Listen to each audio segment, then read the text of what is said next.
आज मैं आपको बताने वाला हूँ ऐसा तरीका जिससे आप खुद से पता कर पाएंगे कि मार्केट में कौन से शेयर्स में पैसा बनने वाला है। निफ्टी अपने ऑल टाइम हाई पर है, लेकिन सवाल ये है क्या आपके पोर्टफोलियो का रिटर्न निफ्टी के रन अप से मैच करता है? या फिर आप ऐसे किसी व्यक्ति को जरूर जानते होंगे जिसने अभी फिलहाल में ही इन्वेस्टमेंट शुरू की हो और उसके पोर्टफोलियो का रिटर्न आपके पोर्टफोलियो के रिटर्न से काफी ज्यादा हो।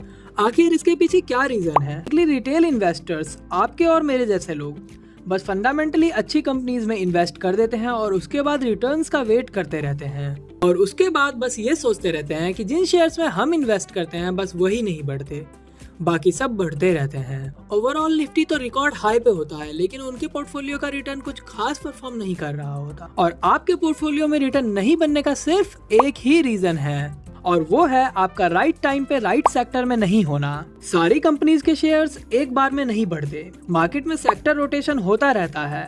कभी एक सेक्टर के शेयर्स बढ़ते हैं तो कभी किसी दूसरी सेक्टर के शेयर्स बढ़ते हैं। अब बात आती है आखिर सेक्टर रोटेशन किस सेक्टर में पैसा बन रहा है या फिर किस सेक्टर में पैसा बनने वाला है, पता कैसे करें? ये पता करना बेहद आसान है। इसके लिए आपको सिर्फ 2 काम करने हैं, लेकिन उससे पहले आपको इकोनॉमिक साइकिल का पता होना बेहद जरूरी है। किसी भी कंट्री की इकोनॉमी में डायरेक्ट ग्रोथ नहीं होती रहती है, वो एक्सपेंशन एंड कॉन्ट्रैक्शन फेज से होके गुजरती है। बेसिकली एक्सपेंशन फेज उसे कहते हैं जब किसी कंट्री की इकोनॉमी बहुत अच्छे से परफॉर्म कर रही होती है और लगातार ग्रो कर रही होती है, और कॉन्ट्रैक्शन फॉर्म उसे कहते हैं जब किसी कंट्री की इकोनॉमी अच्छे से परफॉर्म नहीं कर रही होती है और डिक्लाइन कर रही होती है। कॉन्ट्रैक्शन फेज यानी जब इकोनॉमी में मंदी चल रही होती है और उसके बाद जब मार्केट में पैसा आता है, लोग उस टाइम पर अपनी सिर्फ बेसिक नीड्स पूरी करते हैं और खाने पीने का सामान खरीदते हैं, जिससे एफएमसीजी का बिजनेस चलता रहता है। एफएमसीजी की कंपनीज में रिटर्न कम बनता है, लेकिन ये हमेशा ही चलते रहते हैं क्योंकि इन चीजों के बगैर ह्यूमन लाइफ पॉसिबल ही नहीं है। और बेसिक नीड्स पूरी होने के बाद मूव करते हैं मेडिसिन की तरफ, जिससे फार्मा कंपनीज चलती हैं। और अगर उसके बाद भी लोगों के पास पैसा होता है तो वो व्हीकल खरीदते हैं, जिससे ऑटोमोबाइल सेक्टर्स की कंपनीज चलती हैं। देन हाउस बाई करते हैं और अगर उसके बाद भी पैसा बचता है तो लग्जरी गुड्स की तरफ मूव करते हैं और इस साइकिल में अप्रोक्सीमेट सारे सेक्टर कवर हो जाते हैं। लाइक जब लोग हाउस बाई करते हैं तो फाइनेंसिंग सेक्टर, कंस्ट्रक्शन सेक्टर सब में रन अप आता है। अब वापस चलते हैं अपने क्वेश्चन पे, आखिर पता कैसे करें कि किस सेक्टर में रन अप आने वाला है और किस सेक्टर में पैसा बनने वाला है? तो उसके लिए आपको सिर्फ 2 काम करने होंगे। नंबर 1, आपको इकोनॉमी के बारे में अवेयर रहना होगा। लाइक कंट्री की जीडीपी लास्ट ईयर के कंपैरिजन में कैसी है, आरबीआई का इंटरेस्ट रेट पे क्या मूव है, स्पेसिफिक सेक्टर्स की news, like last year country में कितने व्हीकल बिके थे और उसके कंपैरिजन में इस ईयर कितने व्हीकल बिक रहे हैं। Last year real estate sector में कितने हाउसेस सेल हुए थे और इस ईयर कितने हाउसेस सेल हो रहे हैं। और गवर्नमेंट किस सेक्टर को पुश कर रही है और किस सेक्टर में सबसे ज्यादा इन्वेस्टमेंट आ रही है। बेसिकली आपको मैक्रो इकोनॉमी के बारे में पता होना चाहिए। इसके लिए आप डेली 15 से 20 मिनट बिजनेस न्यूज सुन सकते हैं, बिजनेस मैगजीन पढ़ सकते हैं। नंबर 2, आप इन्वेस्टमेंट करने के लिए जो भी प्लेटफॉर्म यूज करते हैं, लाइक ज़ीरोधा, अपस्टॉक, को हर सेक्टर का चार्ट अपनी वॉच लिस्ट में ऐड करके रखना है।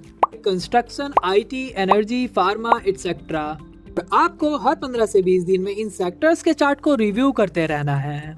जिस भी सेक्टर के चार्ट में हायर हाइज हायर लोज बन रहे हैं या जिस भी सेक्टर में डाउन ट्रेंड के बाद कंसोलिडेशन फेज निकल चुका है, राउंडिंग बॉटम पैटर्न फॉर्म हो चुका है, आपको उन सेक्टर्स के शेयर्स में इन्वेस्ट करना है।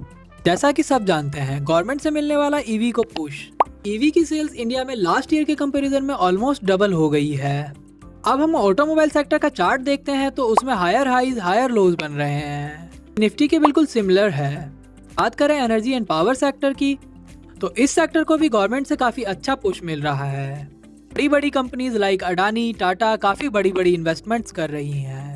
जब हम एनर्जी सेक्टर का चार्ट देखते हैं तो इसमें भी same higher highs higher lows form हो रहे हैं।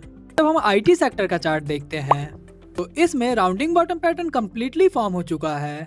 राउंडिंग बॉटम के बाद रनअप भी स्टार्ट हो चुका है।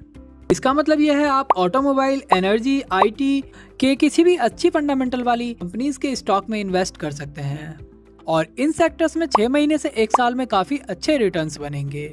अगर केमिकल सेक्टर का चार्ट देखते हैं, डाउन ट्रेंड के बाद कंसोलिडेशन जोन में ही है, मींस केमिकल सेक्टर में रिटर्न्स जनरेट होने में काफी लंबा टाइम लगेगा। अकॉर्डिंगली हमें अभी केमिकल सेक्टर में इन्वेस्ट नहीं करना चाहिए। आप ऑटोमोबाइल, एनर्जी और आईटी के किन स्टॉक्स में इन्वेस्टेड हैं, कमेंट करके जरूर बताएं।